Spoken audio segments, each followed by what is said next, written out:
So hello guys, இன்றைக்கி எனக்கு ஒரு கெட்டதும் நடந்திருக்கு, ஒரு நல்லதும் நடந்திருக்கு. அதை இந்த வீடியோவில் சொல்கிறேன்.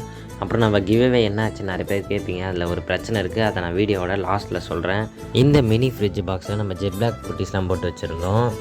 ஃபஸ்ட்டு நான் நல்லதை சொல்லிடுறேன். நம்ம குட்டீஸே குட்டி போட்டிருக்காங்க, நீங்களே பாருங்கள். அப்புறம் கெட்டது என்னென்னா, நம்ம வாட்டருக்கு மேலே நிறைய எறும்பெல்லாம் நிறைய மிதந்துருந்தது. அது எப்படின்னு தெரில. அப்புறம் நம்ம எல்லா ஃபிஷ்ஷையும் பிடிச்சி எடுத்துக்கணும் ஒரு கண்டெய்னரில். பாருங்கள், ரெண்டு குட்டி, எல்லாமே குட்டியாக இருக்குது. ஆனால் 2 குட்டி போட்டிருக்கு. அது எந்த ஃபிஷ்ஷுன்னு தெரியல. அப்புறம் கிவ்அவே என்ன ஆச்சுன்னு சொல்கிறேன். நான் கிறிஸ்மஸ்க்கு தான் கிவ்அவே தரப்போகிறேன்னு சொல்லியிருந்தேன். அதில் கொஞ்சம் ஒரு இஷ்யூ ஆகிடுச்சு. அதனால் நான் இப்போ கிறிஸ்மஸ்க்கு தரல, நியூ இயருக்கு தான் நம்ம ஒரு நல்ல கிவ்அவே தரப்போகிறோம். அது என்ன ஃபிஷ்ஷுன்னு நான் உங்களுக்கு அடுத்த வீடியோவில் சொல்கிறேன். நம்ம நடத்துகிற கிவ்அவேல பார்ட்டிசிபேட் பண்ணோன்னா இன்ஸ்டாகிராமை ஃபாலோ பண்ணிக்கோங்க, யூடியூப்பில் நம்மளை சப்ஸ்கிரைப் பண்ணுறேங்க.